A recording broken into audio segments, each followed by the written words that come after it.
કે 2017થી માંડીને 2021 સુધી જે ઈ ચલણો છે એને નાબૂદ કરવામાં આવશે।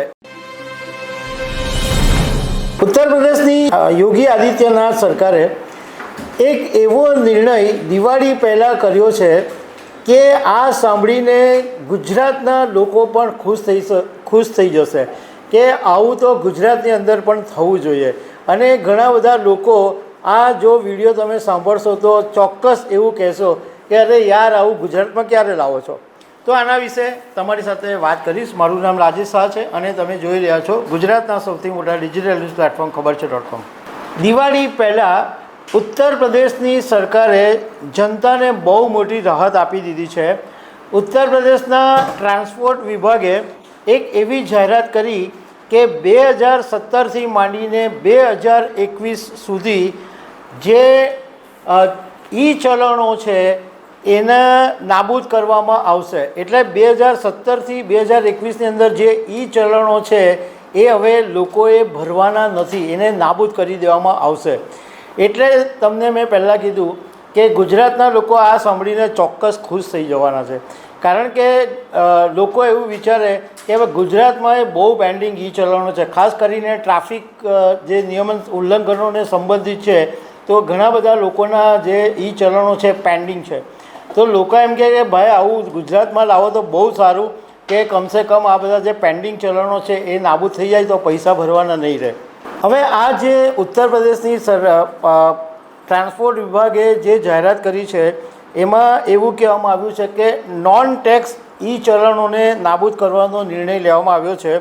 હવે આ જે ચલણો છે, જે પેન્ડિંગ ચલણો છે એને પોર્ટલ પર નિકાલ કરેલા, એટલે જો કેસ કોર્ટમાં પેન્ડિંગ હોય અથવા ઓફિસમાં પેન્ડિંગ હોય અને સમય મર્યાદા સમાપ્ત થઈ ગઈ હોય તો ટાઈમ બારની શ્રેણીમાં મૂકવામાં આવશે।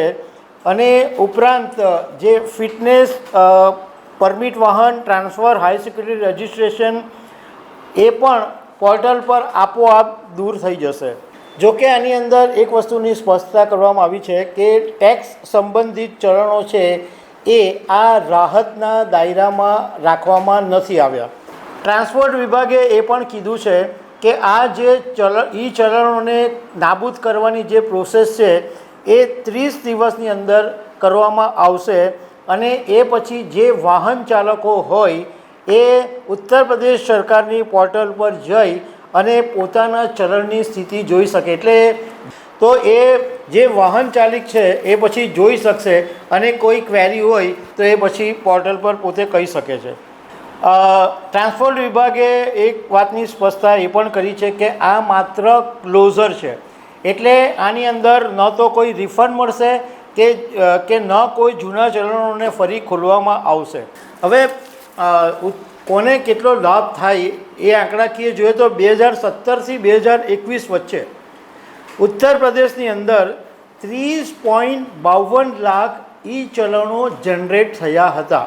2017થી 2021 5 વર્ષની અંદર 30.52 લાખ ઈ ચલણો, આમાંથી 17.59 લાખ જેટલા જે ઈ ચલણો છે એની ચૂકવણી થઈ ગઈ હતી, એટલે એ ઓલરેડી એનો નિકાલ થઈ ચૂક્યો છે।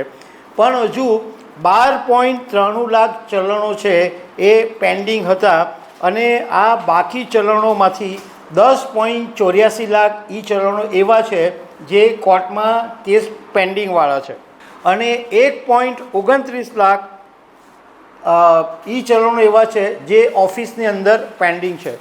આ બધાનો જે છે એ સમય મર્યાદાની અંદર ડિજિટલી નિકાલ કરવામાં આવશે એવું ત્યાંના ટ્રાન્સપોર્ટ વિભાગે કીધું છે। પણ જે સમગ્ર રેકોર્ડ છે અને ઓડિટ ટ્રેલ છે એ બધું સુરક્ષિત રાખવામાં આવશે। હવે ગુજરાતની વાત કરીએ તો અમે થોડા આંકડા શોધવાની કોશિશ કરી, પરંતુ ગુજરાતની અંદર એક્ઝેક્ટલી ઈ ચલણોના આંકડા કેટલા પેન્ડિંગ છે એ મળ્યા નથી। ખાલી એક આંકડો એટલો મળ્યો કે ગુજરાતની અંદર 2024માં ટ્રાફિક નિયમોના ઉલ્લંઘન બદલ 30.91 લાખ ઈ ચલણો છે એ જનરેટ થયેલા છે।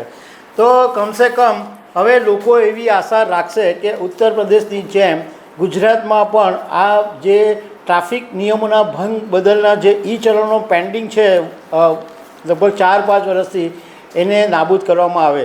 કારણ કે ઉત્તર પ્રદેશની અંદર 2027માં વિધાનસભાની ચૂંટણી આવે છે અને ગુજરાતમાં પણ 2027માં વિધાનસભાની ચૂંટણી આવી રહી છે. તો દર્શક મિત્રો, આવી અનેક વાતો સાથે અમે તમને મળતા રહીશું. Thank you very much.